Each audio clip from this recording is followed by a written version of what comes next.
umubabaro n'uw'igihe gito ijoro naryo n'igihe gito ndirira kenshi muri isi ndimo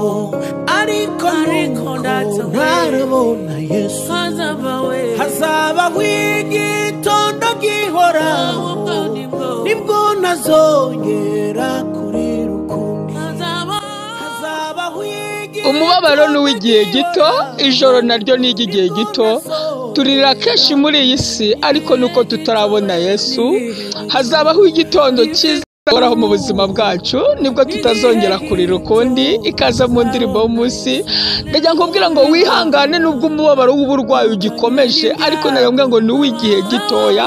wihangane nubwo ubukene nabwo bugikomeje nabwo nubwo igihe gito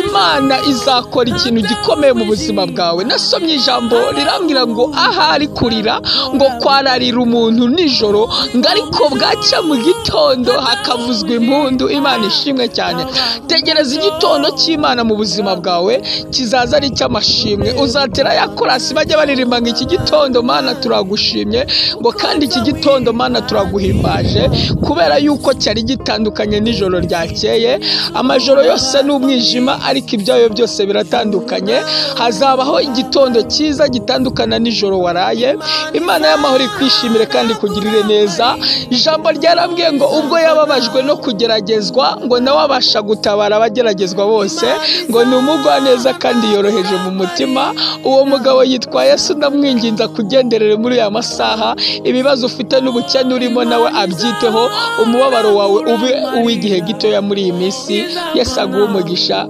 amen.